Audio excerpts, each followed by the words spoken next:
A single mother was fired for being late after helping an injured man on the street. It was her millionaire boss. When he discovered the truth, his reaction changed everything forever. A story of kindness and love that will touch your heart. Subscribe to the channel, leave your like, and comment where you are watching from. The rain poured heavily over the streets of New York City on that March Monday, turning the city into a maze of puddles and broken umbrellas. Sarah Johnson, 38, was running down Main Street with her heart racing, not only from the physical exertion, but also from the anxiety that had become her constant companion in recent months. Her brown hair clung to her face, and the navy blue uniform of the medical clinic where she worked was soaked through, revealing her white blouse underneath. "Oh God, I can't be late again," she murmured to herself, checking her cracked phone screen. It was already 7:45 a.m., and her shift started at 8.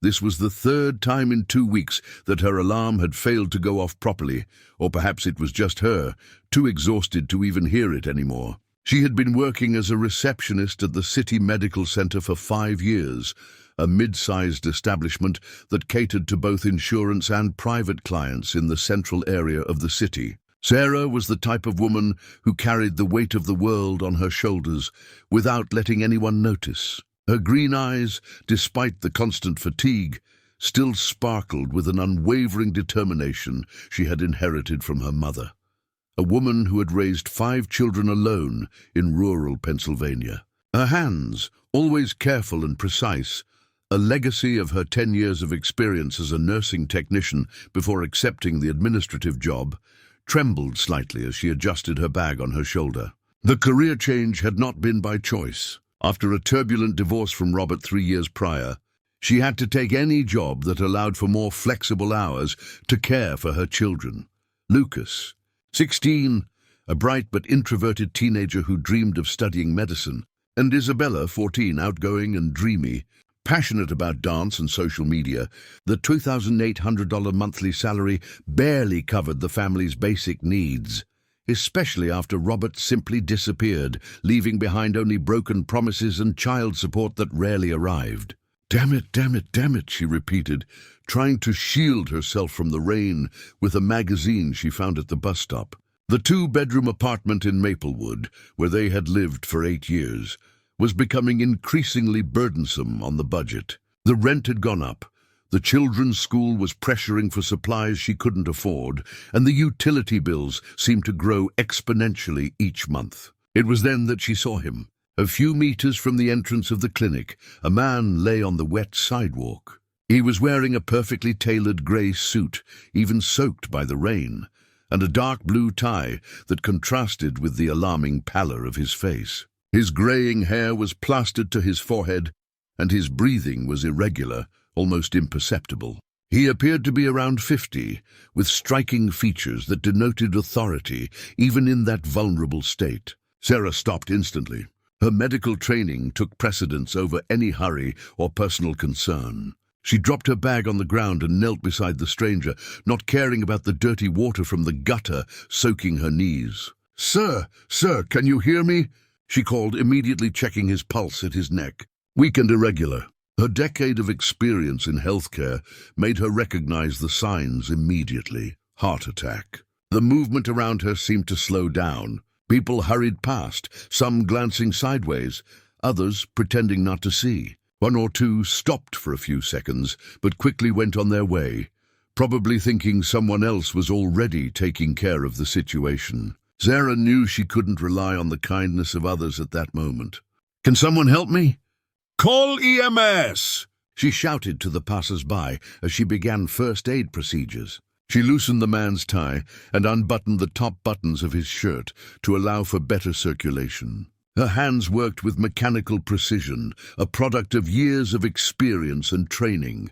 The man murmured something incomprehensible, his lips taking on a concerning bluish hue. Sarah placed her hands on his chest and began chest compressions, mentally counting the correct rhythm she had practiced hundreds of times during her training. 1, 2, 3, 4, she counted softly, pressing firmly on the stranger's chest. The wet suit made the procedure difficult, but she didn't stop. Between sequences of compressions, she checked his pulse and breathing again. "Ma'am, what happened?" asked a voice behind her. It was a young man of about 20, holding an umbrella and looking worried. "Heart attack." "Have you called EMS?" Sarah replied without interrupting her procedures. "I'm calling now." The young man quickly dialed 911, describing the situation and the exact address. Sarah glanced quickly at her watch. It was already 8:15. She was officially late, but at that moment, it didn't matter. A human life was literally in her hands. She remembered her nursing instructor's words from years ago. "Sarah, you were born to care for people. This is your truest calling." The rain continued to fall, but it seemed to have lessened in intensity. Or perhaps it was just her perception, completely focused on the man in front of her. He opened his eyes for a brief moment, blue eyes that looked at her with a mix of confusion and gratitude before closing them again. It's okay, Sarah whispered, as if speaking to one of her children after a nightmare. "You're going to be okay. Help is on the way." The sound of the EMS siren finally echoed through the busy streets of the central area. Sarah felt an immense relief wash over her chest. She continued with the procedures until the paramedics arrived and took over the situation. They praised her for the speed and precision of her first aid, confirming that her actions had likely saved the man's life.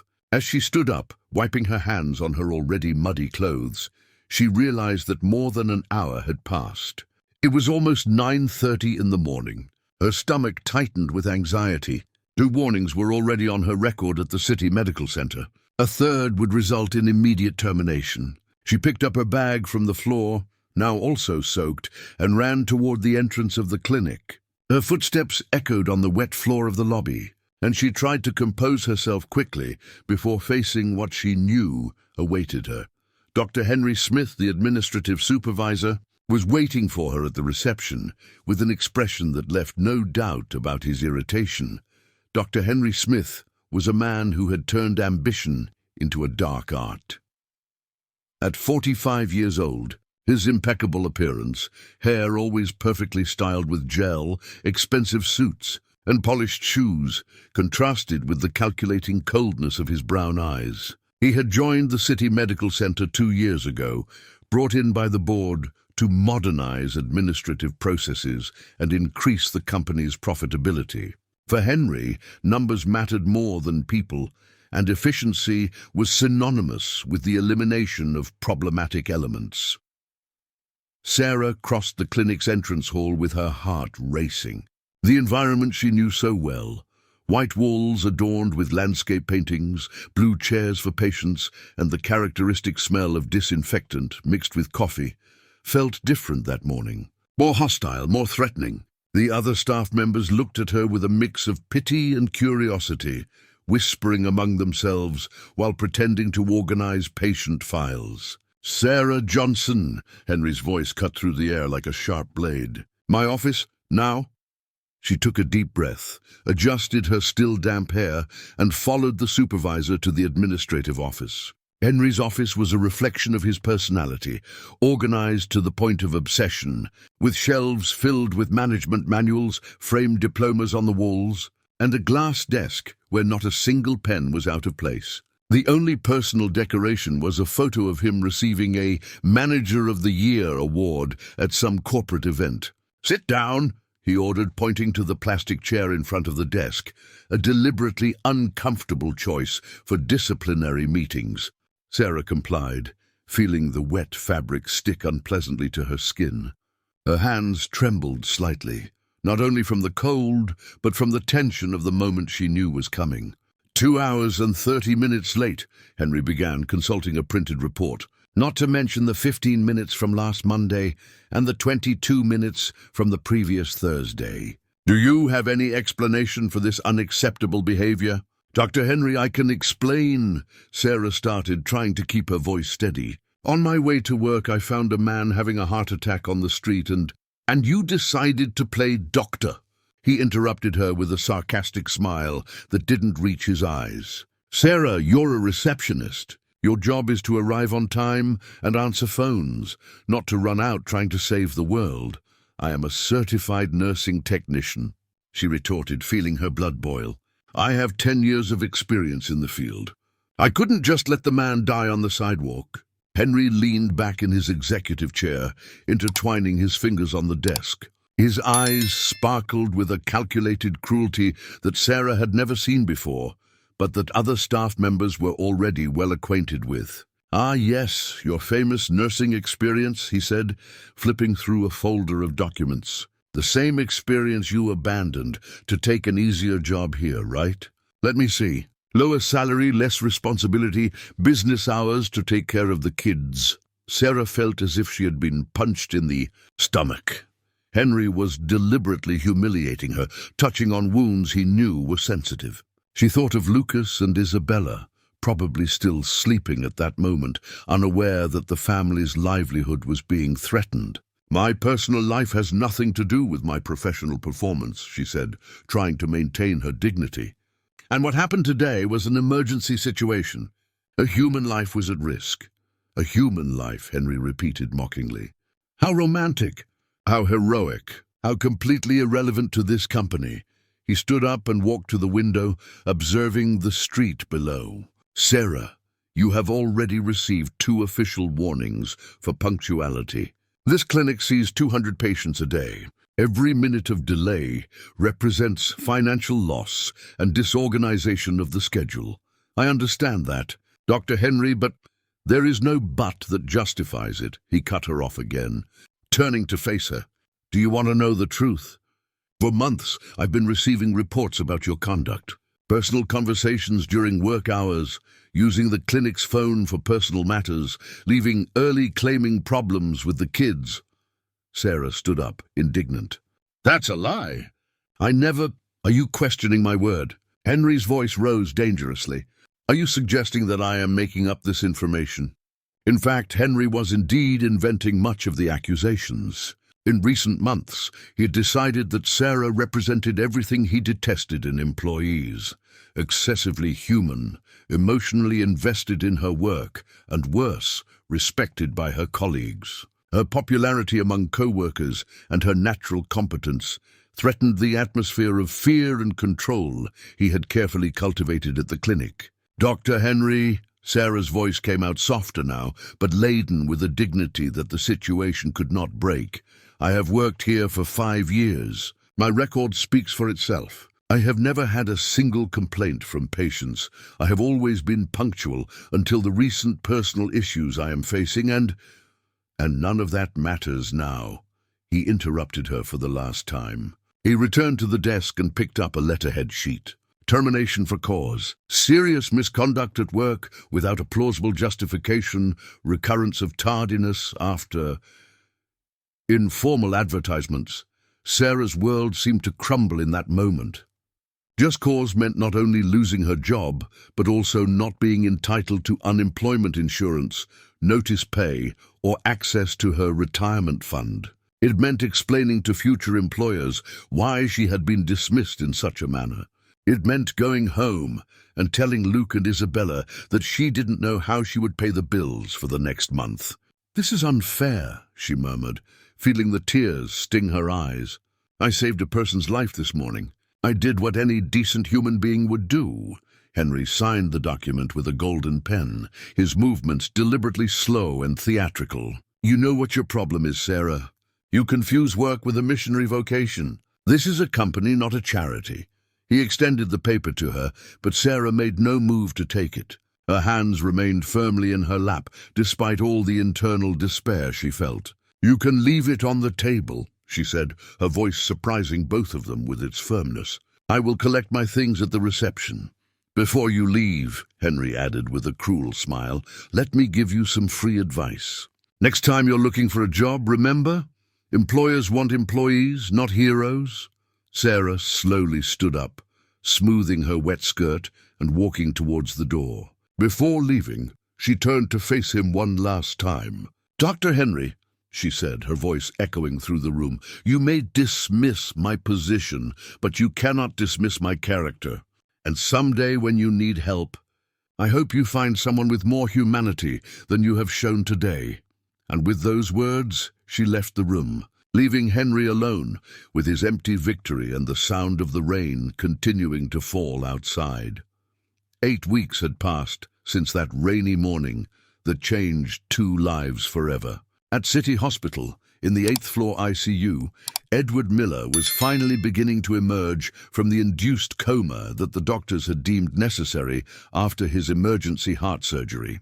The machines around his bed emitted constant beeps, monitoring every heartbeat, every breath, every vital sign, confirming his slow but progressive recovery. Edward was a man accustomed to absolute control. At 52, he had built an empire in the healthcare sector that included a network of private hospitals, specialized clinics, and clinical laboratories spread across 3 states. His personal history was marked by a fierce determination to overcome the limitations of a poor childhood in rural Virginia, where he had been raised solely by his grandmother after his parents died in a car accident when he was just 7 years old. The wealth he had accumulated over 30 years of tireless work, however, had not filled the emotional void left by a failed marriage and the absence of genuine relationships in his life. Mary, his ex-wife, had left him 3 years earlier, claiming he was married to his work and incapable of showing true affection. The accusation had hurt more than Edward admitted, especially because he knew she was right. "Mr. Miller, can you hear me?" The soft voice of Nurse Patricia brought him back to reality. She was an experienced woman, around 50, who had worked in the ICU for over 2 decades and had seen countless patients fight between life and death. Edward tried to speak, but his throat was dry and irritated from the breathing tube that had been removed only a few hours earlier. He nodded slightly, feeling as if he were emerging from a very long and confusing nightmare. "That's good." Patricia smiled, adjusting the head of the bed to make him more comfortable. "You gave us quite a scare. 8 weeks of sleep, but the doctors assure us that your recovery will be complete." 8 weeks. The information hit Edward like an electric shock. 2 whole months of his life had simply vanished. He tried to remember the last events before losing consciousness, but the images came fragmented, like pieces of a puzzle scattered in his mind. The woman," he managed to murmur with difficulty. "There was a woman." Patricia furrowed her brow, not immediately understanding what he was referring to. "What woman, Mr. Miller? Your ex-wife was here a few times in the early weeks, but—" "No," he shook his head weakly. "On the street. She helped me. Brown hair, blue uniform."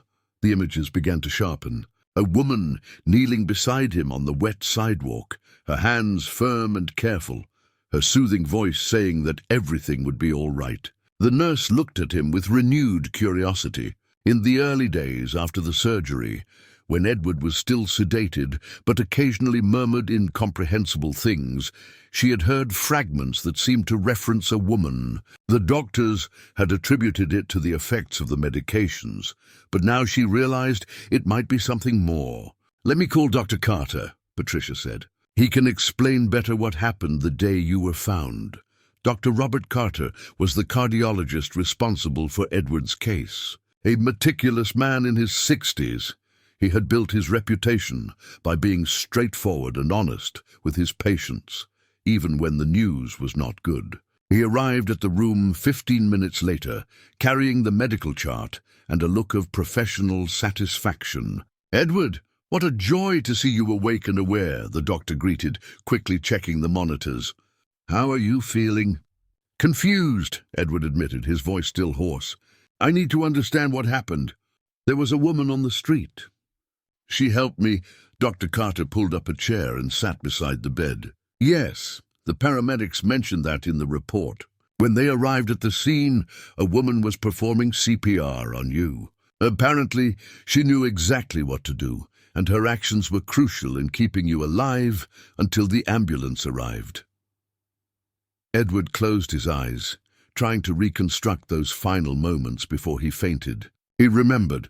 Edward Miller felt a sudden pain in his chest while walking to an important meeting downtown. He remembered falling, the cold rain on his face, the sensation that he was dying, and then, like an angel appearing amid the chaos, that woman. "Do you know who she was?" Edward asked, opening his eyes again. "Unfortunately, no," replied the doctor. "When the paramedics took over, she simply vanished. They said she seemed to be in a hurry, probably to get to work. It's a shame because we would have liked to thank her formally. Not many people would have the knowledge and courage to do what she did." Edward remained silent for a few minutes, absorbing the information. A stranger had risked her own well-being to save him, and he didn't even know her name. The feeling was completely new to him, being indebted to someone in a way that money could not repay. "Doctor," Edward finally said, "I need to find her." Dr. Carter raised his eyebrows. "Edward, I understand your gratitude, but this could be very difficult. The city has over 12 million residents. Without any information beyond a physical description—" "I have resources," Edward interrupted. And for the first time since waking up, his voice carried a bit of the determination that had built his empire. "Security cameras, private investigators, contacts in the police. I will find her." In the following weeks, still recovering in the hospital, Edward began his obsessive search. He hired a private investigation firm specializing in complex cases, led by a former police detective named Marcus Anthony. Together, they scoured security footage from businesses in the area where the incident occurred. The process was tedious and frustrating. The city was a place where millions of people passed through daily, and identifying a specific woman based solely on a physical description seemed an impossible task. But Edward was not one to give up easily. That stubborn persistence was precisely what had transformed a poor boy into a millionaire businessman. "Mr. Miller," Marcus Anthony said during one of his visits to the hospital, 3 weeks after Edward had woken from the coma, "we managed to get some interesting footage from a convenience store camera on Augusta Street. There's a woman matching the description, wearing medical scrubs, running toward the location where you were found, exactly at the estimated time of the incident." Edward studied the printed images with the intensity of someone analyzing a $1 million contract. The quality was not perfect, but he could clearly see a brown-haired woman running in the rain, carrying a bag, with a look of urgency on her face. Something in her posture, in the determination of her movements, sparked a strange familiarity. "It's her," Edward murmured, feeling his heart race. A sensation that made him smile ironically, considering his cardiac condition. "I'm sure." "It's her." Marcus Anthony nodded in approval.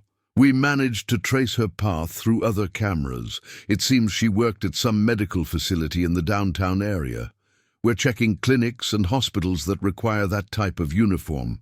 Edward held the photo with hands that still trembled slightly due to medication.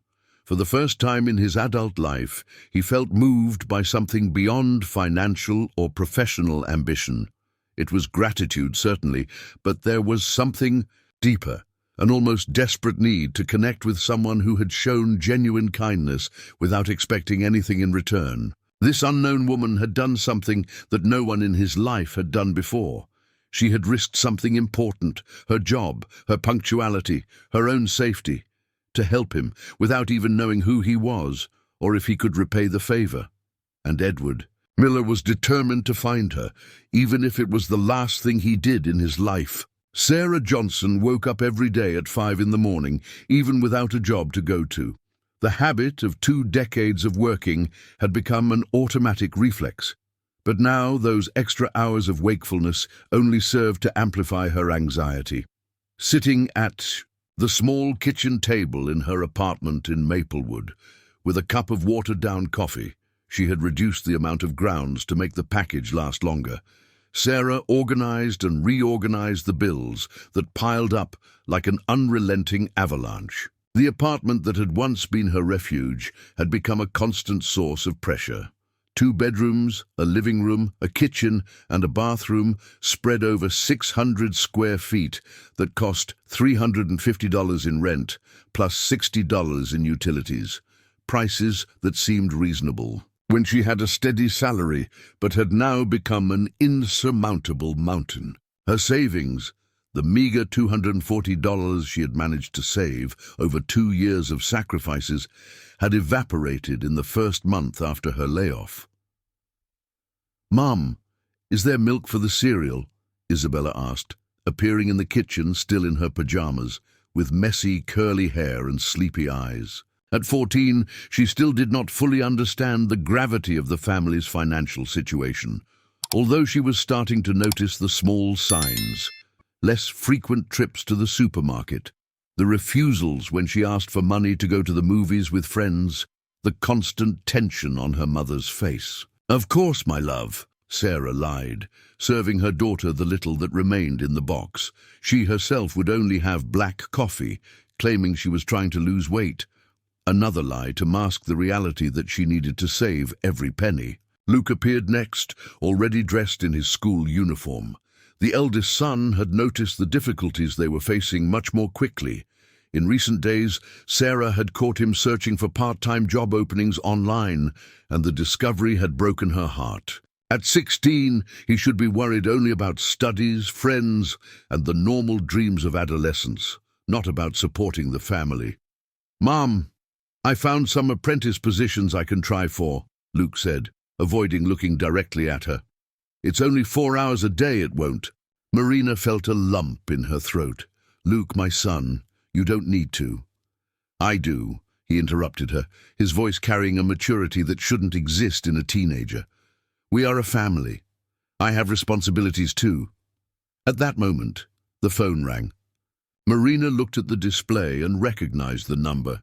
It was from the children's school, probably calling about the overdue tuition. She let it ring until it went to voicemail, just as she had done for the past 3 days. After Luke and Isabella left for school, Marina prepared for another day of job hunting. She had created a meticulous spreadsheet with all the clinics, hospitals, and medical offices in Springfield, marking those where she had already submitted her resume, those awaiting a response, and those where she still needed to try. The problem was that the termination for cause on her employment record acted like a scarlet letter. Most employers didn't even bother to listen to her explanations. Her first stop of the day would be at Maplewood Medical Center. The bus fare cost $3 round trip, an amount she calculated carefully each time she went out. As the bus slowly navigated through the morning traffic of Springfield, Marina watched through the window as people hurried to their jobs, carrying their organized and predictable lives, and felt a painful envy for that normalcy she had lost. Maplewood Medical Center was a modern establishment with a glass facade and a reception area that looked more like a 5-star hotel lobby. Marina adjusted the navy blazer she had bought on sale 2 years ago, her interview outfit, checked for loose threads or stains, and entered with all the confidence she could muster. "Good morning," greeted the receptionist, a young blonde woman in her 20s, wearing a pristine uniform and smiling with a studied professional friendliness. "How can I help you?" "Yes, please. I would like to leave my resume for any openings in the administrative or nursing areas," Marina said, extending a folder with organized copies of her documents. The receptionist quickly flipped through the resume, her eyes stopping at the section on professional experience. "I see you worked at City Medical Center. Why did you leave?"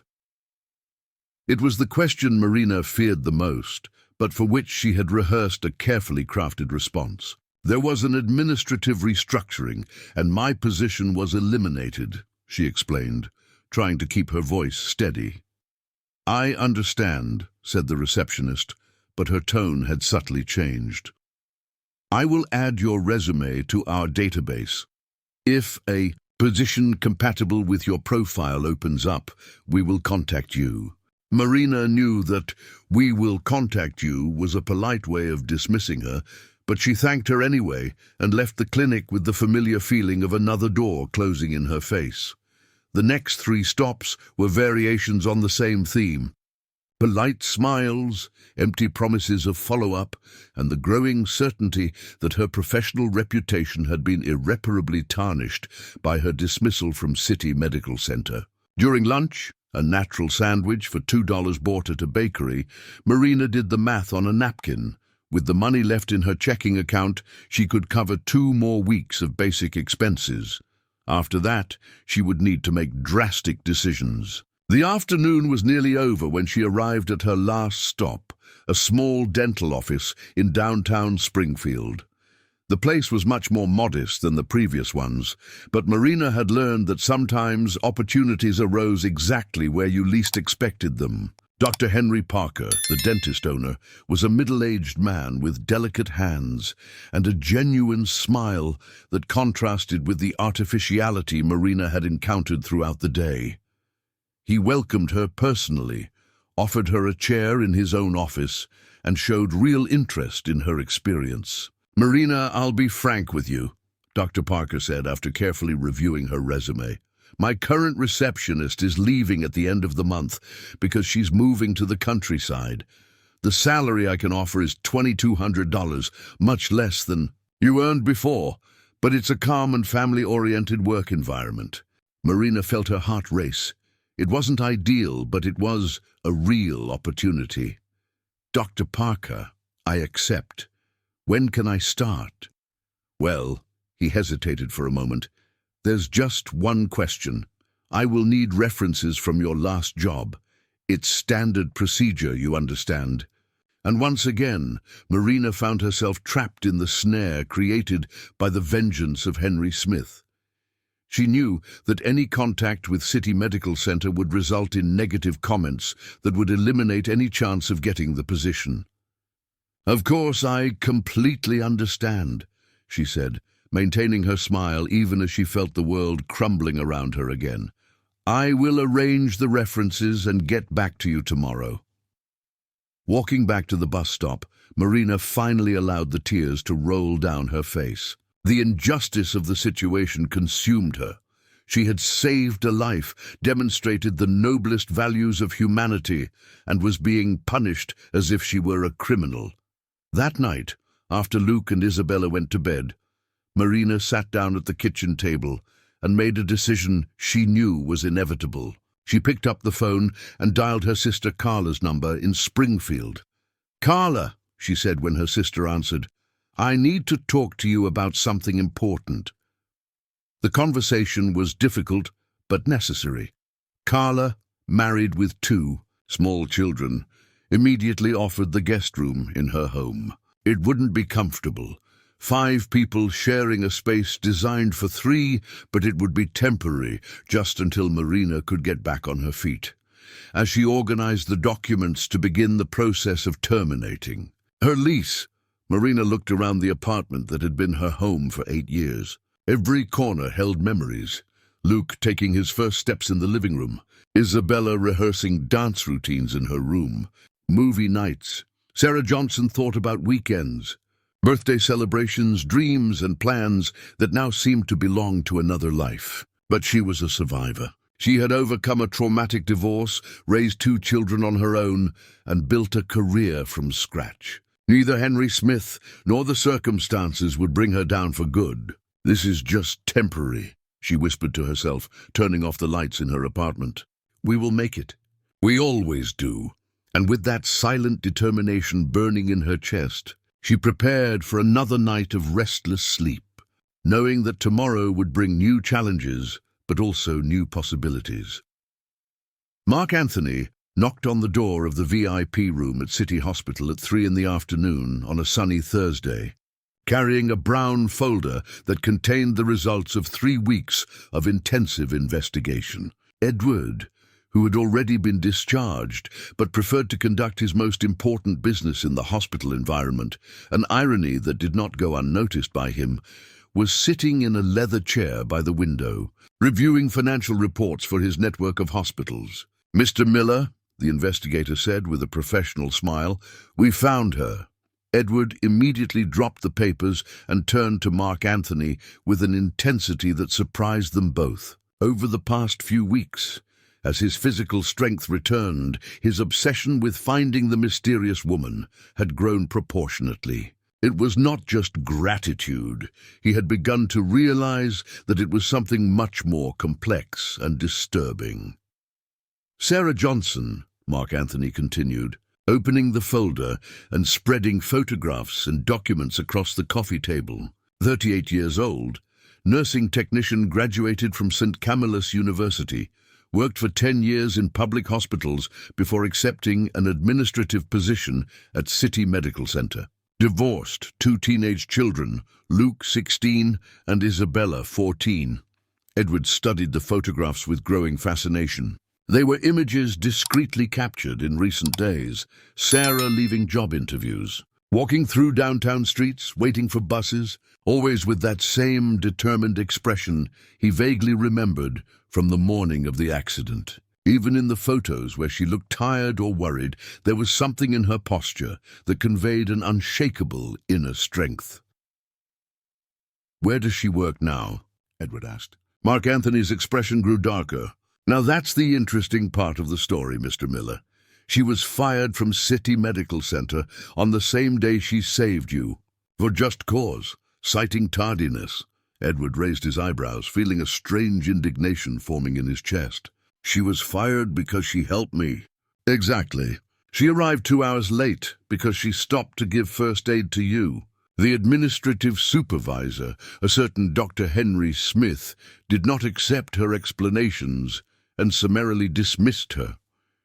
Mark Anthony flipped through some pages of his report. "Since then she's been unemployed. From what we could gather, the just cause dismissal is making it very difficult for her to find a new job." The information hit Edward like a punch in the stomach. A wave of guilt and responsibility washed over him completely unexpectedly. This woman had literally sacrificed her livelihood to save him, and he hadn't even known it until that moment. "What is her current situation?" he asked, his voice now lower. "Difficult," Mark Anthony admitted. "She had to leave the apartment where she lived in Maplewood because she couldn't pay the rent. She moved in with her sister in Springfield 2 weeks ago with her children. She continues to look for jobs daily, but without success." Edward stood up and walked to the window, observing the intense movement of Main Street below. Millions of people struggling to survive, build their lives, support their families. And one of them had lost everything for showing compassion for him. "I want to meet her," he finally said. "Mr. Miller," Mark Anthony hesitated, "may I suggest caution in your approach?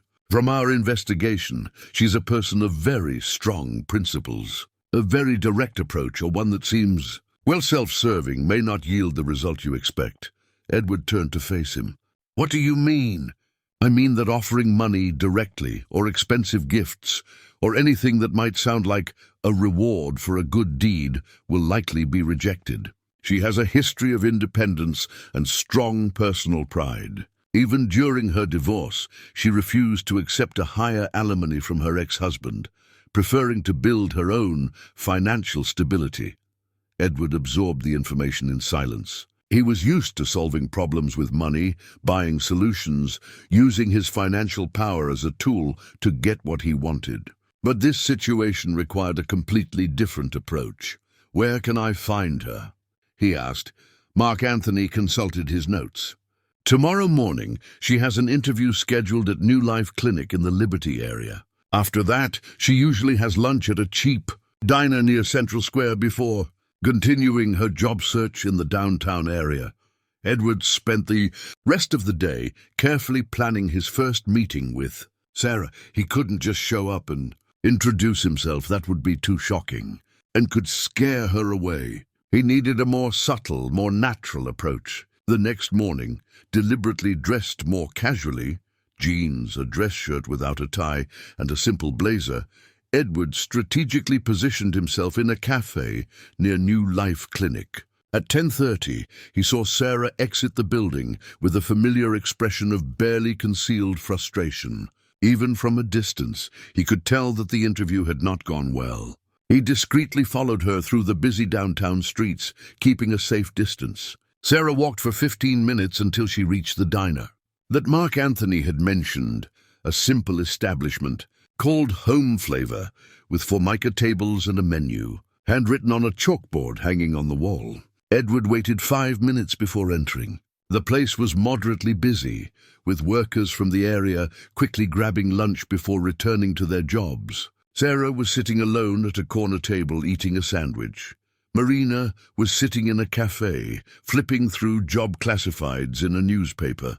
He approached the counter, ordered a coffee and a cinnamon roll, and then, as if it were a natural coincidence, looked around for a place to sit. His eyes found Sarah's by chance. For a moment they stared at each other in silence. Luke saw a flicker of recognition in her green eyes, immediately followed by confusion. Sarah, in turn, felt the strange sensation of knowing that man from somewhere, but she couldn't pinpoint where or when. "Excuse me," said Luke, approaching her table with what he hoped was a natural smile. "There are no empty seats here.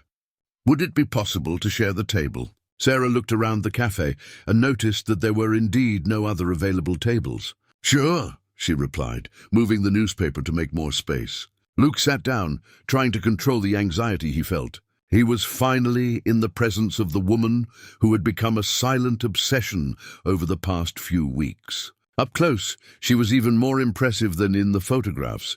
There was a natural elegance in her movements, even dressed in simple clothes, and her eyes carried a depth that suggested significant life experiences. "Looking for a job?" he asked, making a discreet gesture towards the newspaper. Sarah nodded, a bit embarrassed. "Yes, the job market is quite tough. May I ask what field you work in?" "Healthcare," she replied. "I have a nursing background, but I also have administrative experience in clinics and hospitals." Luke took a sip of coffee, carefully choosing his next words. "Funny, I also work in healthcare. Maybe I can help with some leads." Sarah studied him more closely now. There was something familiar about that face, that voice, an uncomfortable sensation of déjà vu that she couldn't identify. "That would be very kind," she said. "But I don't want to bother you." "Bother?" "Not at all." Luke smiled, and for the first time in weeks, the smile was genuine. "In fact, I think sometimes destiny puts the right people in our path, exactly when we need them." Sarah slightly furrowed her brow. There was something in the way he said those words that triggered a distant memory, like an echo of a conversation she couldn't locate. "Sorry for the question," she finally said, "but have we met somewhere before? I have the impression that I've seen you before." Luke felt his heart race. This was the crucial moment. He could lie, maintain the disguise longer, or he could start to reveal the truth gradually. "You know," he said, choosing a middle ground, "I also have that feeling. Maybe we crossed paths in some hospital or clinic around here." It was technically true, he thought. They had indeed crossed paths that rainy morning, even if she didn't remember the details. Sarah nodded, seemingly satisfied with the explanation. "That must be it. Springfield is a big city, but the healthcare field is a relatively small community." They talked for another 20 minutes about small talk, the city's traffic, the difficulty of finding good jobs, the transformations in the healthcare system. Luke found out that Sarah was exactly as he had imagined, intelligent, articulate, with strong opinions but expressed with elegance, and above all, genuinely concerned about people's well-being. When she stood up to leave, Luke gathered the courage to take the next step. "Sarah," he said, and she turned, surprised that he knew her name. Luke realized his mistake immediately. "Sorry, you mentioned your name during our conversation." She hadn't mentioned it, and they both knew that. Sarah looked at him with renewed suspicion, but said nothing. "I was thinking," Luke continued quickly, "I know some places in the South Side that might be hiring. If you want, I can make some calls." Sarah hesitated. There was something strange about that encounter, that man who knew her name and seemed overly interested in helping her. But the desperate need to find a job spoke louder than caution. "That would be very kind of you," she finally said, "but I don't even know your name." "Luke," he replied, extending his hand. "Luke Miller," and when their hands touched in that simple greeting, both felt a strange electric current, as if the universe was confirming that this meeting was much more significant than either of them imagined. 3 weeks had passed since the meeting at the cafe, and Sarah's life had taken a completely unexpected turn.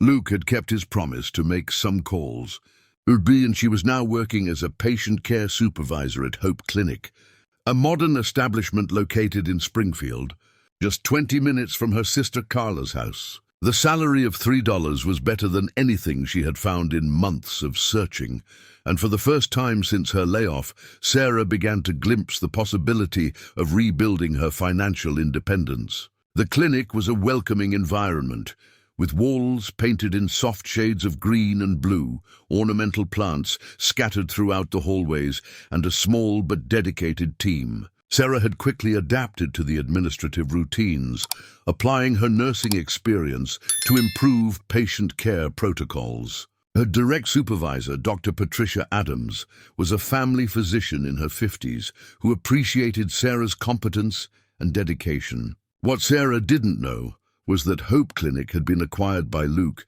just a week before he offered her the position. The transaction, conducted through a complex network of intermediary companies, had cost $2.3 million, an amount Luke considered a modest investment to be close to the woman who had become his silent obsession. On that Friday morning, Sarah was organizing the patient records for the day when Dr. Patricia approached with a mysterious smile. "Sarah, I need to let you know that we will have a special visitor today," the doctor said. "The new owner of the clinic is coming by to meet the staff and see the facilities." Sarah looked up from the documents. "Oh, that's great. I hope he will be satisfied with the work we are doing." "I'm sure he will be," Dr. Patricia replied, with a tone that Sarah couldn't fully decipher. "He'll arrive around 2 in the afternoon." The day continued its normal routine until, promptly at 2 p.m., Sarah heard familiar voices coming from the reception. When she looked up, she saw Edward Miller entering the clinic accompanied by a man in a suit who seemed to be a lawyer or accountant. Her first thought was one of pleasant surprise. Perhaps he was there as a patient or visiting someone. "Edward," she greeted, genuinely smiling. "What a coincidence to see you here." And Edward approached, and Sarah noticed something strange in his expression, a mix of nervousness and determination that didn't match the confident man she had met at the cafe. "Sarah," he said, his voice more formal than usual. "Actually, it's not really a coincidence." Dr. Patricia joined them at that moment, and Sarah realized there was something rehearsed in the way the doctor positioned herself next to Edward. "Sarah," Dr. Patricia said, "I would like to introduce you to Edward Miller, the new owner of the Hope Clinic." Sarah's world seemed to stop for a moment. She looked from Edward to Dr. Patricia, trying to process the information she had just received. The man she had coincidentally met at the cafe, who had kindly offered help to find a job, was actually the owner of the clinic where she worked. "What do you mean?" she asked, her voice coming out lower than she intended. Edward took a deep breath. He had rehearsed that moment dozens of times, but now that it was happening, all the carefully chosen words seemed inadequate.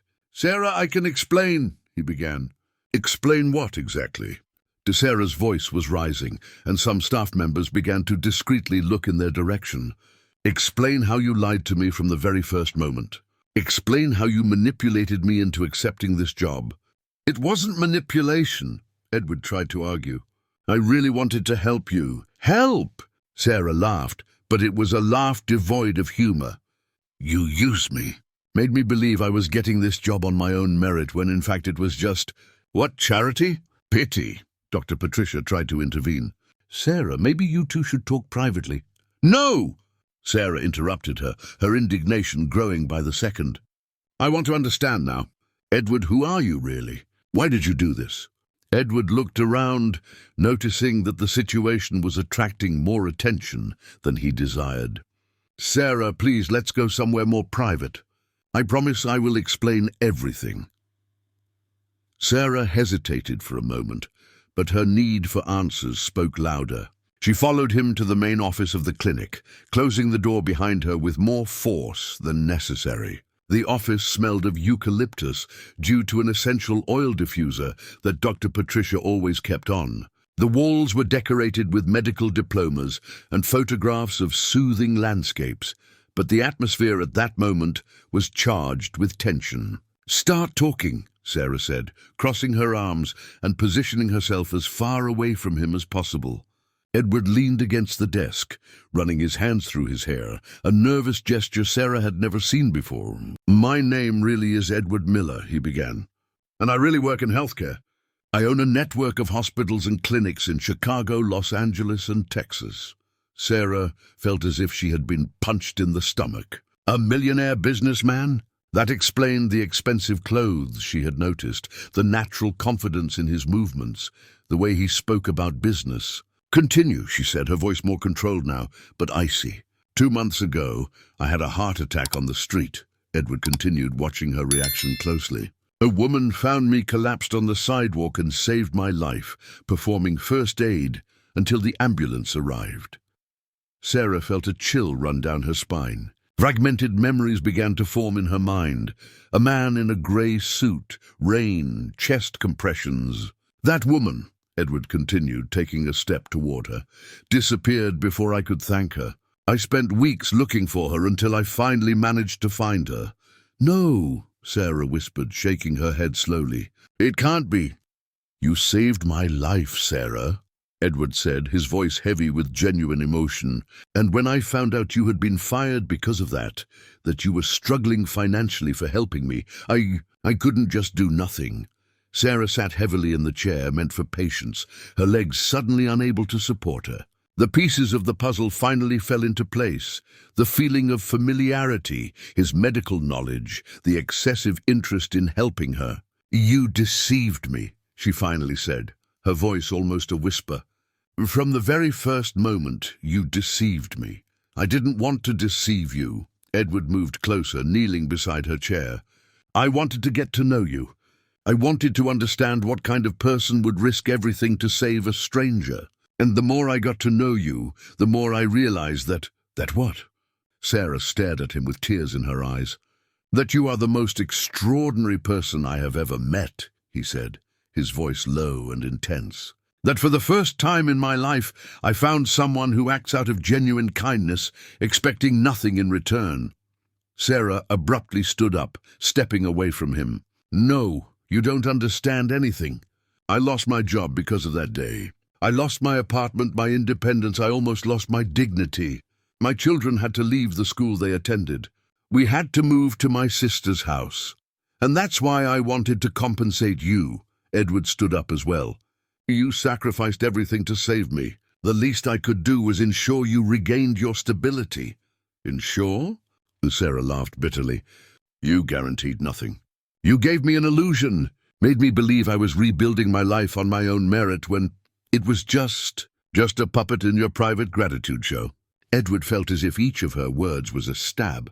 "That's not true, Sarah. You earned this job. Your competence, your dedication, earned." She interrupted him. "How can I have earned a job that you specifically created for me?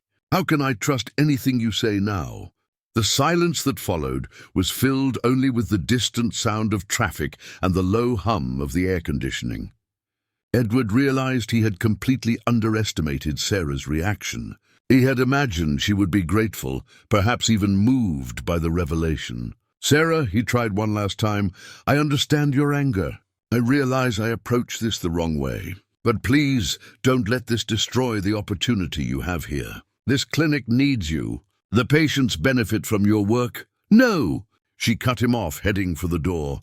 "I'm not going to accept this farce anymore. I'm not going to continue being the charity project of a guilty millionaire." Edward followed her. "Sarah, wait. Where are you going?" She stopped at the door, turning to face him one last time. Her green eyes shone with unshed tears and a fierce determination that he was beginning to recognize as a fundamental trait of her personality. "I'm going home," she said. "I'm going to hug my kids and find a real job. A job I deserve, not one that is the result of a stranger's guilt." And with those words, Sarah Johnson left the Hope Clinic, leaving Edward alone in the office that smelled of eucalyptus, with the devastating certainty that he had lost the only person who truly mattered in his life, even before he had the chance to truly win her over.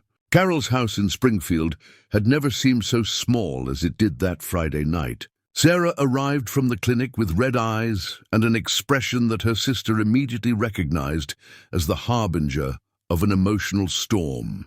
Luke and Isabella were in the living room doing homework while watching television, and Carol's two children, Michael, 8, and Sophie, 6, were playing on the floor with Lego pieces scattered everywhere. "Kids, go play in the backyard," Carol said as soon as she saw the expression on her sister's face. "Aunt Sarah needs to rest." When they were alone in the kitchen, Sarah finally broke down. She sat at the yellow Formica table that Carol had bought on clearance years ago and began to cry, not the contained, silent sobs that had become her pattern since the dismissal, but deep wails that seemed to come from the depths of her soul. "Mari, what happened?" Carol asked, sitting next to her sister and placing a comforting hand on her shoulders. At 42, Carol had always been the more pragmatic sister, the one who solved problems, while Sarah dreamed of ideal solutions. "I thought you were enjoying the new job." "It was all a lie, Carol," Sarah managed to say between sobs. "Everything. The job, the casual meeting, the selfless help, everything."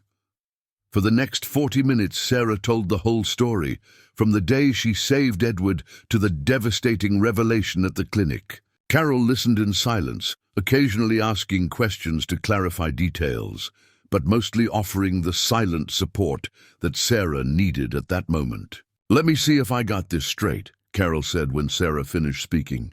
"You saved the life of a rich man, got fired because of it.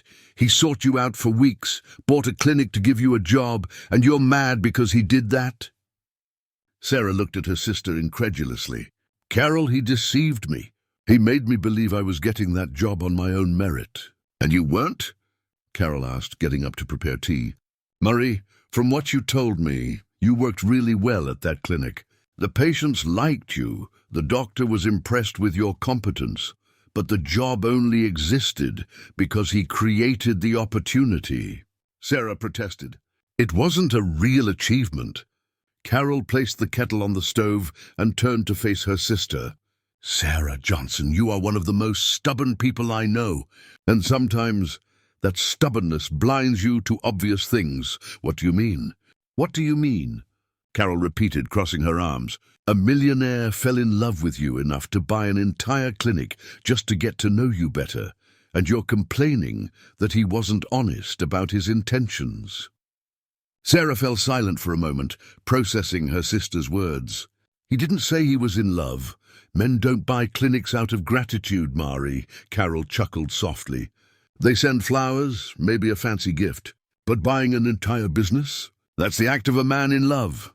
The kettle began to whistle, and Carol prepared the chamomile tea she always made when one of them was going through tough times. The familiar aroma brought back memories of childhood when they shared secrets and plans in their mother's kitchen. "Even if that's true," Sarah finally said, "he deceived me from the very first moment. How can I trust someone like that?" "How can you not trust?" Carol countered. "Mari, think about it.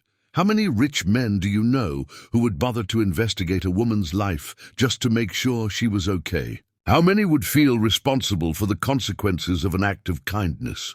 Sarah took a sip of the hot tea, feeling the liquid slide down her throat and bringing some comfort to the turmoil of emotions in her chest. "I don't know how to deal with this, Carol," she admitted. "I've spent so long being independent, fighting not to depend on anyone after the divorce. And now this man shows up wanting to solve all my problems, and I don't know if it's love or pity." "Why can't it be both?" Carol asked gently.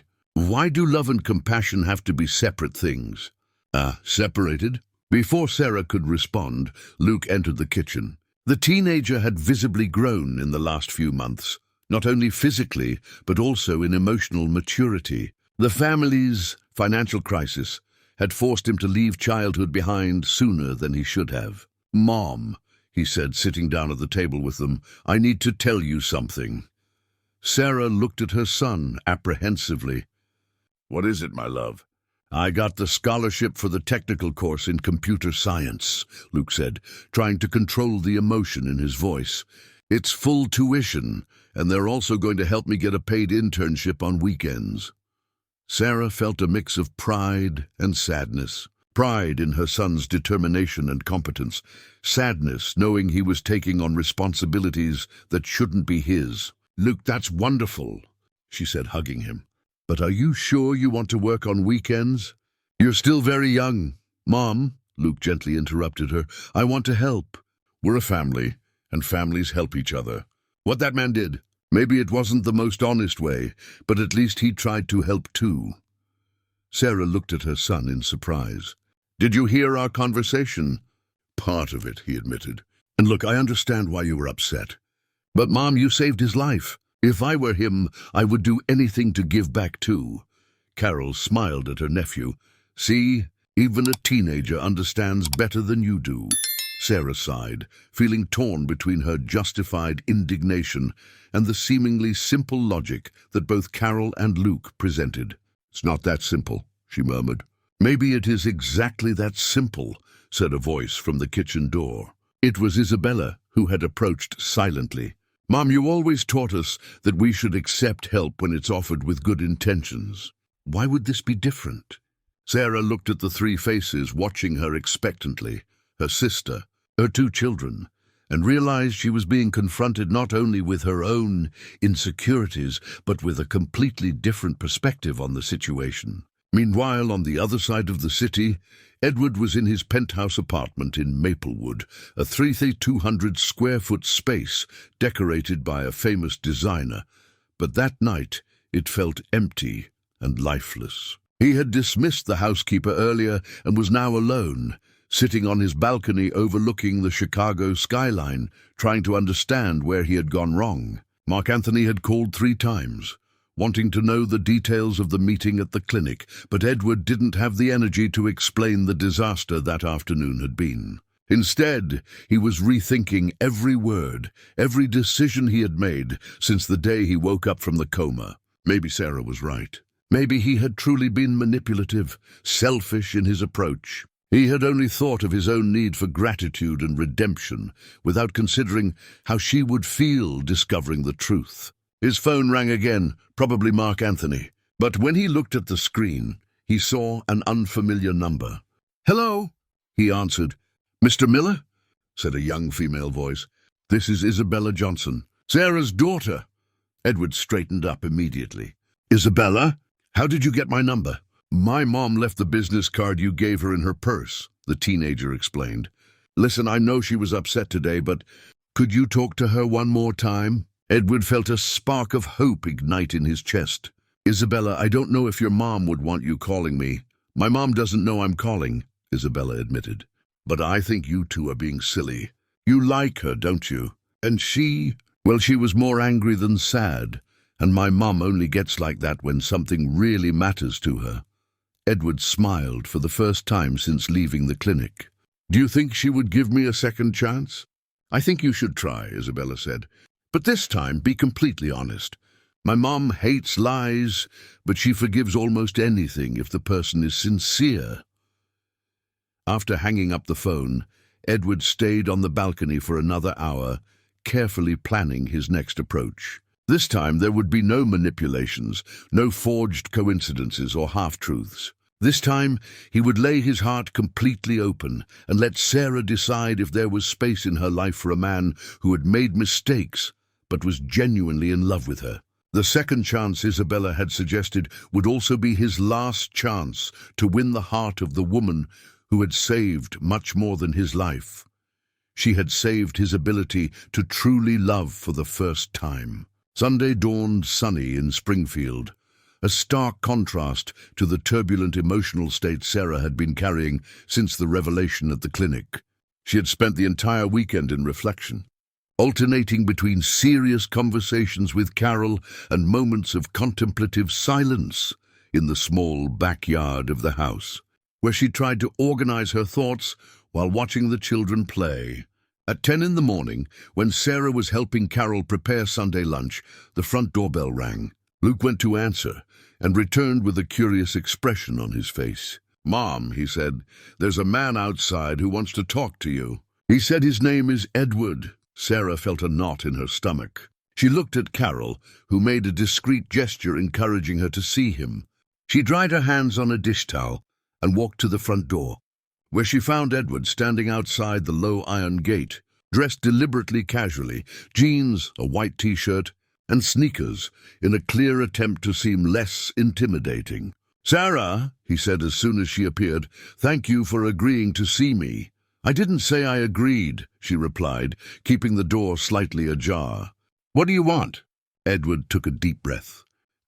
He had rehearsed that conversation in his mind all night.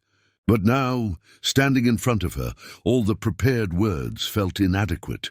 "I want to apologize," he said simply, "and I want to be completely honest with you, for the first time since we met." Sarah hesitated for a moment, studying his expression. There was something different about Edward that Sunday, a vulnerability she hadn't seen before, a genuine anxiety that contrasted with the calculated confidence of their previous encounters. "5 minutes," she finally said, opening the gate. "But let's talk here in the backyard. I don't want the kids to hear." They sat in 2 white plastic chairs under the shade of a tree that Carol had planted when she moved into the house. The setting was simple, almost modest compared to the sophisticated places where Edward usually held his important meetings. But there was something in the simplicity of that backyard that made him feel more connected to his own humanity. "Sarah," Edward began, "I want you to know that everything I did was wrong in form, but right in intention." "Explain that," she said, crossing her arms. "When I woke up from the coma and found out that a woman had saved me, my first reaction was pure gratitude. But when I learned that you had been fired because of it, that you were struggling financially for helping me, that gratitude turned into something much more complex." Edward paused, carefully choosing his next words. "It wasn't just guilt, Sarah, it was admiration. It was fascination. It was the first time in my life that I met someone capable of sacrificing their own well-being for a complete stranger." Sarah watched him in silence, her expression still cautious, but no longer hostile. "I could have just sent you money," Edward continued.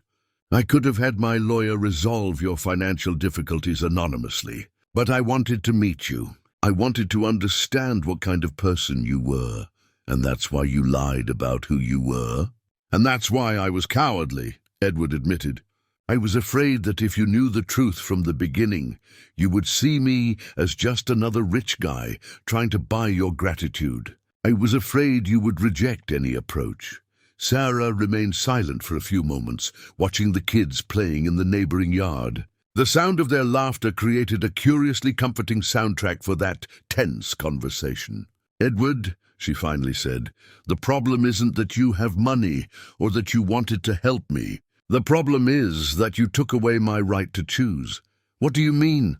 "When you staged that meeting at the diner, when you made up the story that you could refer me for jobs, you took away my ability to consciously decide whether I wanted your help or not."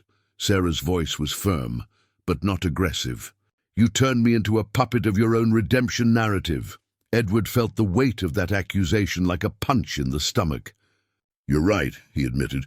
"I was selfish. I only thought about how I felt, not about how you would feel. And now?" Sarah asked. "What do you want from me now?" Edward looked her directly in the eyes, gathering all the courage he had built up over 30 years of building his business empire. "Now I want a real chance," he said. "Not as the rich man who can solve your problems, not as someone you owe something to. I want a chance as Edward, the man who fell in love with you during those 3 weeks of conversations at the diner." Sarah felt her heart race. "In love?" "Completely," Edward confirmed. "For your intelligence, for your strength, for the way you talk about your kids, for the way you treat people with respect, regardless of who they are." Before Sarah could respond, Isabella appeared at the back door of the house. "Mom," the teenager said, pretending not to notice the tension in the air, "Aunt Carol wants to know if your friend is staying for lunch." Sarah looked at Edward, who smiled shyly. "I don't want to intrude on the family gathering." "Actually," Sarah said, surprised by her own words, "maybe it's a good idea. If you really want a real chance, you should properly meet my kids." Lunch was a revealing experience for Edward. The small kitchen table, which barely accommodated 6 people, was filled with simple yet tasty food: roasted chicken, rice, baked beans, cornbread, and a salad of lettuce and tomato. The conversation flowed naturally, with Luke asking insightful questions about Edward's business, Isabella sharing her dreams of becoming a dancer, and the younger kids filling the atmosphere with their innocent antics. Edward realized that he hadn't participated in such a genuinely welcoming meal in years. In his corporate world, lunches were disguised meetings, dinners were networking opportunities, and there was rarely space for spontaneous conversations and genuine laughter. "Edward," Carol said during dessert, a chocolate cake she had prepared the night before, "Sarah told us you have a network of hospitals. That must be a very stressful job." "It is," Edward admitted, "especially because I try to maintain the quality of care without making services inaccessible to the middle class. It's a difficult balance." Luke immediately became interested. "What do you mean? Don't you charge what you want?" Edward smiled, appreciating the teenager's genuine curiosity. "Actually, Luke, the American healthcare system is very complex. We have to balance financial sustainability with social responsibility. It's not always easy." The conversation extended for another hour, and Sarah watched Edward interacting with her family with a mix of surprise and admiration. He wasn't trying to impress anyone. He wasn't flaunting his wealth or importance. He was simply being himself, intelligent, thoughtful, genuinely interested in the people around him. When it was time for him to leave, Edward said goodbye to everyone individually, thanking them for their hospitality and complimenting Carol's cooking. At the front door, Sarah walked him to the car, a discreet black sedan, very different from the luxury cars she had seen him drive before. "I imagined he would drive," said Edward, standing next to the car. "Thank you for allowing me to meet your family, for giving me a chance to show who I really am." "I'm still processing everything," Sarah said honestly. "But it was nice to see you interacting with the people who matter most to me," Edward nodded. "Sarah, I would like to make a proposal." "What kind of proposal?" "Let me court you properly. No lies, no manipulation, no using my money as a shortcut. Just you and me, getting to know each other like normal people do." Sarah considered the proposal for a moment. "And the clinic?"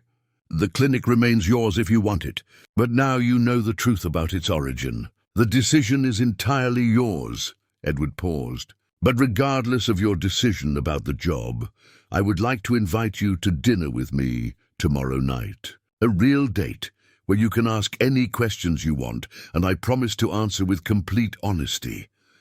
Sarah felt torn between caution and curiosity. There was something about Edward that attracted her. And it wasn't just gratitude or admiration for him trying to help her. It was something deeper, a genuine connection she had felt even when she didn't know who he really was. "All right," she finally said, "a dinner. But I choose the restaurant, and nothing too expensive or extravagant." Edward smiled, and for the first time since she met him, the smile seemed completely natural and unpretentious. "Perfect," he said. "You set the rules. I just promised to be myself." As Edward walked away, Sarah stood on the sidewalk, watching the car disappear around the corner. For the first time in months, she felt truly hopeful about the future, not just about her romantic prospects, but about her own ability to make conscious and informed decisions about her life. What she didn't know was that Henry Smith, the supervisor who had fired her from the city medical center, had discovered her new job and was planning a revenge that would threaten not only her new professional stability, but also her growing trust in Edward. The second chance was just beginning, but the complications to come would test both Edward's sincerity and Sarah's character strength in ways neither could anticipate. Henry Smith was sitting in his office at the City Medical Center on a rainy Tuesday afternoon, flipping through financial reports with the same sour expression that had become his trademark in recent months. Since Sarah's dismissal, the atmosphere at the clinic had changed subtly but noticeably. The other staff members worked with less enthusiasm. Patients complained more frequently about the service, and even Dr. Silver, the owner, had made comments about the decline in the quality of the work environment. What irritated Henry the most, however, was the persistent feeling that he had made a strategic mistake. Sarah Johnson had been fired in a moment of anger and power play, but her absence was proving more problematic than he had anticipated. The new receptionist, a 22-year-old with no experience in the medical field, was making constant mistakes that resulted in rework and complaints. It was when Patricia, one of the nursing technicians at the clinic, casually mentioned during the coffee break that she had seen Sarah working at a new clinic in Springfield that Henry felt a spark of malicious curiosity ignite in his chest. "Mope Clinic," Patricia said, stirring sugar into her coffee cup. "My cousin lives in the area and said Sarah is working there as a supervisor.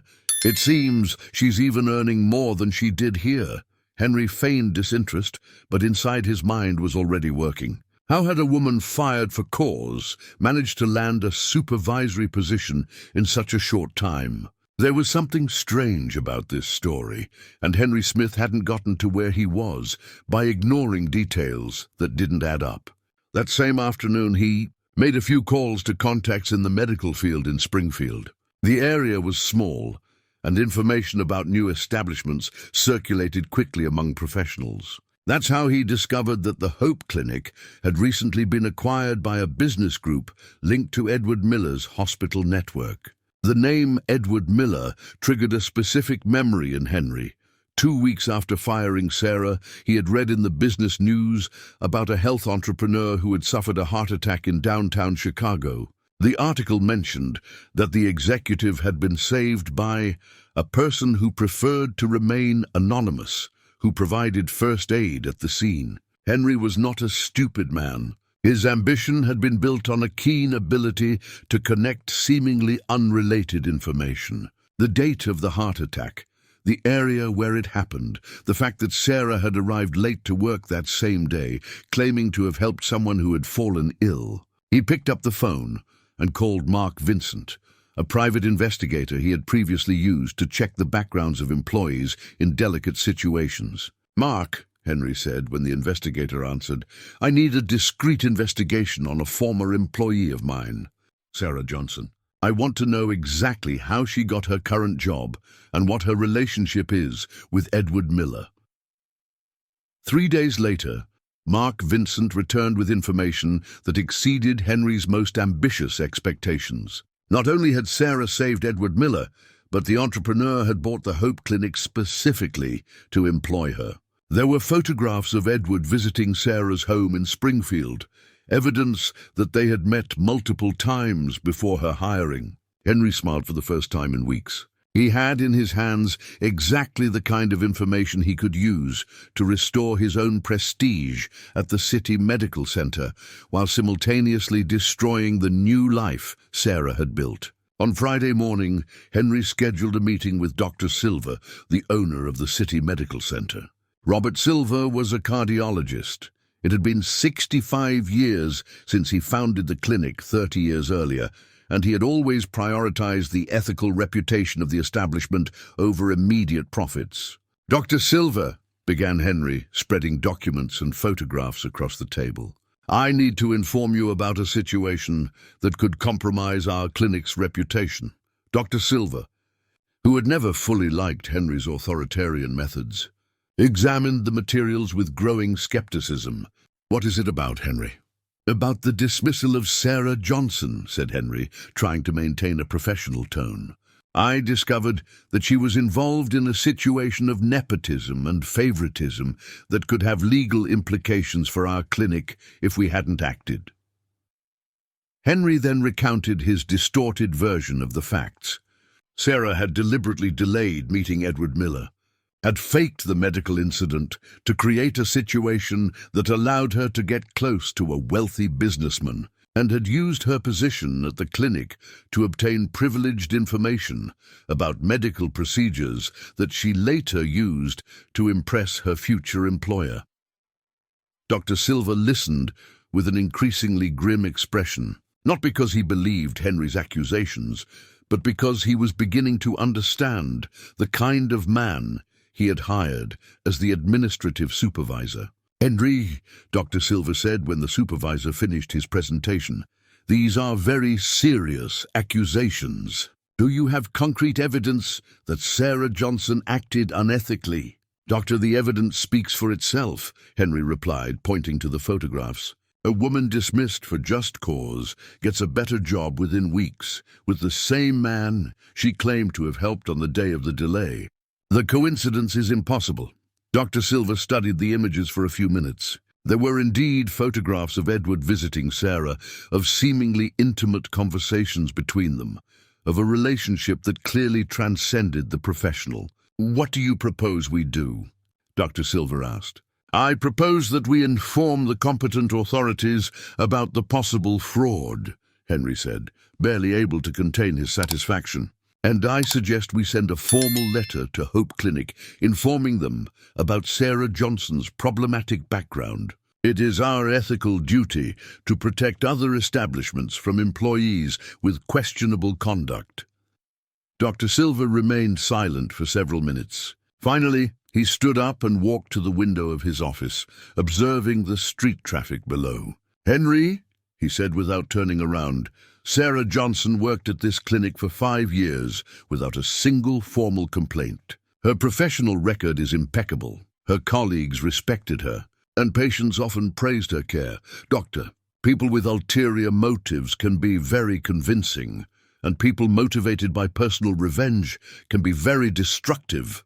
Dr. Silver turned to face Henry directly. Do you really believe the accusations you are making? Or are you using information obtained through private investigation to pursue a former employee? Henry felt the ground becoming unstable beneath his feet. Doctor, you hired a private investigator to spy on Sarah Johnson. Dr. Silver pointed to the documents. These photographs were obtained without her knowledge. This information was collected through questionable methods. And now you want me to use this material to destroy the professional life of a woman you dismissed in a moment of anger. The room fell silent for almost a minute. Henry realized he had completely underestimated Dr. Silver's reaction. Henry, the doctor finally said, you are fired for just cause. Misuse of company resources for personal revenge, harassment of former employees, and conduct incompatible with the ethical values of this institution. Dr. Silver, you can't. I can and I am, Dr. Silver interrupted. I want you out of this clinic today, and if I find out that you tried to use this information to harm Sarah Johnson in any way, I will sue you for defamation and harassment. Henry left the City Medical Center that afternoon, carrying a box with his personal belongings and a rage that burned like acid in his veins. The humiliation of being publicly fired in front of the same employees he had intimidated for 2 years was almost unbearable. But Henry Johnson was not the type of man to accept defeat quietly. If he couldn't use official channels to destroy Sarah, he would find other means. That very night, he called 3 tabloid journalists specializing in scandals involving public figures. The story, he told, was an even more distorted version of the facts. A nurse who had used privileged information to seduce a millionaire businessman. A case of financial interest disguised as romance. A woman who had manipulated a medical situation for her own benefit. Imagine the headline, Henry said to the 3rd journalist he contacted. The Nurse and the Millionaire, Romance or Gold Digger? The journalist, an expert at creating controversies where none existed, smiled on the other end of the line. Send me the photos and the details. If the story is good, we can publish it in the Sunday edition. Henry hung up the phone with a cruel smile. If Sarah Johnson thought she had won, she was about to discover that some battles had far more lasting consequences than she imagined. What Henry didn't know was that Dr. Silver, driven by guilt for hiring such a vindictive man, had already called Edward Miller to warn him about the possible retaliation Sarah might face. The war that Henry had declared was about to begin, but he would find that he had underestimated not only Sarah's strength of character, but also the determination of a passionate man willing to protect the woman he loved at any cost. Sunday dawned with a light rain that left Chicago with that typical melancholic autumn air. Sarah was in Carol's kitchen preparing coffee when her cell phone rang. It was Dr. Silver from the City Medical Center, calling at an unusual hour for professional matters. "Sarah," said the familiar voice of the cardiologist, "I'm sorry to bother you on a Sunday, but I need to alert you about an urgent situation. In the next 15 minutes, Dr. Silver told her the whole story, Henry's investigation, his attempts to defame her, Marina's termination for just cause, and the possible contacts with sensationalist media." Sarah listened in growing silence, feeling a mix of indignation and fear forming in her stomach. "Dr. Silver," she said when he finished, "thank you for letting me know. But why are you doing this?" "Because in 5 years working here, you have never given me a single reason to doubt your character," the doctor replied. "And because I hired Henry Smith thinking he was just strict, when in fact he is a dangerous man driven by personal vengeance." After hanging up, Sarah stood in the kitchen, absorbing the implications of what she had heard. Luke, who had overheard part of the conversation, approached with a worried expression. "Mom, what happened? Is everything okay?" Before Sarah could respond, the doorbell rang. It was Edward, arriving promptly for the Sunday lunch they had arranged the night before, after a dinner that had been simultaneously the most honest and romantic conversation Sarah had had in years. "Edward," she said as she opened the door, "we need to talk urgently." They sat in the living room, where Sarah recounted the entire conversation with Dr. Silver. Edward listened with an expression that gradually transformed from concern to controlled fury. "That bastard," Edward murmured when she finished. "Sarah, I suspected something like this could happen. That's why I hired a security firm to monitor any attempts at harassment or defamation against you." "You did what?" Sarah stared at him with a mix of surprise and irritation. "Edward, you can't make that kind of decision without consulting me." "You're right," he admitted. "Immediately. But Sarah, I know men like Henry Smith. They don't accept defeat, and when they feel humiliated, they can become dangerous, as if the universe were orchestrating a dramatic confirmation of Edward's words." Sarah's phone rang again. It was an unknown number. "Hello, Sarah Johnson?" asked a male voice she didn't recognize. "Yes, who is this?" "This is Robert Johnson from City Spotlight. I'm doing a piece on opportunistic relationships in high society, and your name was mentioned as someone who may have become romantically involved with Edward Miller after saving him from a heart attack. I would like to hear your version of the facts." Sarah felt the blood freeze in her veins. "I have nothing to declare," she said, hanging up immediately. Edward, who had heard the conversation, grabbed his own phone and dialed quickly. "Mark," he said when someone answered, "the situation we discussed is happening now. Activate the protocol we prepared." "Edward," Sarah interrupted, "what protocol? What are you talking about?" Edward sighed, realizing once again he was making decisions without consulting her. "Sarah, when Dr. Silver called me last night to warn me about Henry, I anticipated he would try to use the press against us. My lawyer has already prepared preventive legal measures against defamation, and my public relations team is ready to respond to any biased articles." "Your public relations team?" Sarah stood up, nervously pacing the room. "Edward, you've turned my life into a corporate chess game." "No!" He stood up too, walking towards her. "I'm trying to protect you." "Protect?" Sarah turned to face him, her green eyes shining with a mix of tears and indignation. "Edward, you don't understand. I don't want to be protected. I want to be respected.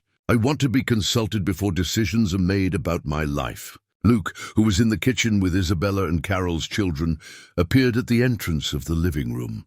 "Mom, is everything okay? You guys are shouting." Sarah and Edward looked at each other, realizing that the discussion had escalated beyond what they intended. Sarah took a deep breath, trying to compose herself. "It's fine, sweetheart," she said to Luke. "It's just an adult conversation." Edward slowly approached Sarah, his hands extended in a gesture of peace. "Sarah, you are absolutely right. I'm doing again exactly what I promised I wouldn't do anymore. Making decisions for you. Treating you like someone who needs to be saved instead of someone who deserves to be consulted." Sarah studied him for a moment. seeing the genuine sincerity in his eyes. "Edward, I understand that you want to help me. I even understand that you have the resources and experience to deal with situations like this. But if we are going to have a real chance of making this work, you need to understand that I am your partner, not your project." "You're right," Edward said, sitting on the sofa and running his hands through his hair. "Sarah, I spent 30 years solving problems with money and power. It's hard for me to understand that sometimes the best solution is simply talking."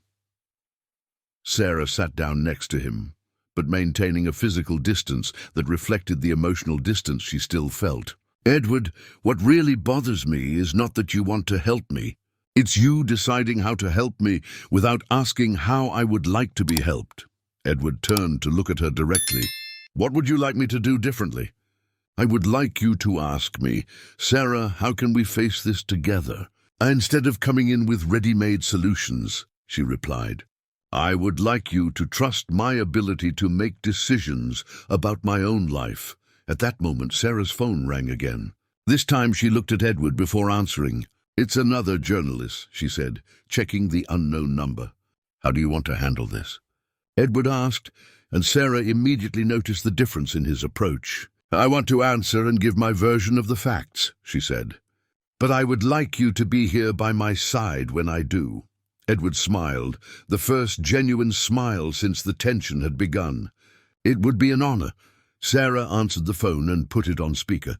It was another journalist, this time from a sensationalist television program, asking the same insinuating questions about her relationship with Edward. "Look," Sarah said, her voice clear and firm, "I will clarify the facts. 3 months ago, I saved the life of a man who was having a heart attack on the street. I was fired from my job because I was late due to that incident. This man later sought me out to thank me, and yes, we developed feelings for each other. There is nothing unethical, illegal, or morally questionable in this story. But ma'am," the journalist insisted, "the fact that he bought a clinic to employ you doesn't suggest... It suggests that he is a generous man who felt responsible for the consequences of my act of kindness." Sarah interrupted him. "And it suggests that we live in a society where generosity is viewed with suspicion, where an act of love is interpreted as financial interest." Edward watched her with growing admiration. Sarah was handling the situation with more elegance and effectiveness than any public relations team could achieve. "Moreover," Sarah continued, "any insinuation that my behavior was unethical or self-serving will be treated legally as defamation. I have 5 years of impeccable work in the medical field, witnesses to the situation that led to my unjust dismissal, and complete documentation of all the facts mentioned." After hanging up, Sarah looked at Edward with a combative satisfaction that he had never seen before. "How was that?" he asked. "It was liberating," she replied. "For the first time since all this started, I feel like I'm controlling my own narrative." Edward moved closer to her on the couch. "Sarah, can I ask you a question?" "Of course." "Would you forgive me one more time if I said that I am completely in love with you and would like to know if you would accept my marriage proposal?" Sarah was silent for so long that Edward began to worry. Finally, she spoke. "Edward, that is a very important question to ask in the middle of a crisis. Ask me again when we are in a moment of peace, when I can be sure that you are proposing because you want to build a life with me, not because you want to protect me from the world." Edward smiled, fully understanding what she meant. "When this whole confusion passes, I will ask again. But I can already tell you that the answer will be about building a life together, not about protecting you." "In that case," Sarah said, smiling for the first time that tense Sunday, "I can already hint that my answer will probably be yes." 6 months later, Edward asked the question again. This time, they were on the same sidewalk where Sarah had saved him. But now, the location had been transformed into a small public garden that they had funded together, a symbol of how something traumatic could be turned into something beautiful. Sarah's answer was exactly what she had promised. Dr. Henry Smith never managed to publish his defamatory story. Dr. Silva had alerted all serious outlets about the vindictive motivations behind the accusations. And the tabloids lost interest when Sarah handled the situation so transparently and with dignity. 2 years later, Sarah and Edward inaugurated the Sarah Johnson Community Medical Center, a project that combined free medical care for the underprivileged with professional training programs in the healthcare field. In her inauguration speech, Sarah said, "This center represents everything I believe in, that kindness begets kindness, that helping others is the truest way to help oneself, and that the best relationships are built when two people decide to face the world together as equal partners." Edward, standing beside her on the podium, smiled, knowing he had found not just a wife, but a true life companion who had taught him that true love is not about protecting or being protected, but about growing together as better individuals.